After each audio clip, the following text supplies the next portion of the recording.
Hello guys, Tutorials by Thomas here, and today I'm going to give you a quick tip on how to make your project playback in full screen. So there are two ways to do this. The first way, if you want to make it a bit larger but still show your timestamp, this timestamp is what I'm talking about, what you want to do is press the tilde key. So I've got a keyboard layout right here that you can follow along if you get stuck on which key to press.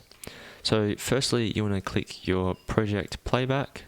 As you can see, you got this blue line around it, so just click it to make sure you're on the correct thing, and you just press the tilde key. The tilde key is next to your one key on the left, so you press it and it will make your playback a bit larger while still showing the timestamp, and you can just keep pressing it and it will just make it larger and smaller.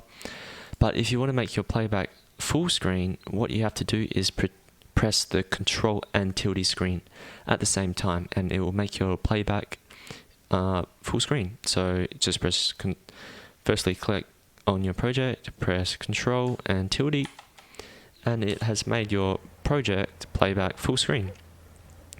And if you want to exit it out, you just press Control tilde again and it will exit out. That's just a quick tip on how to make your project playback in full screen. Hopefully it helped you, and if you want more tips like this, please subscribe and give this video a like. Tutorials by Thomas out.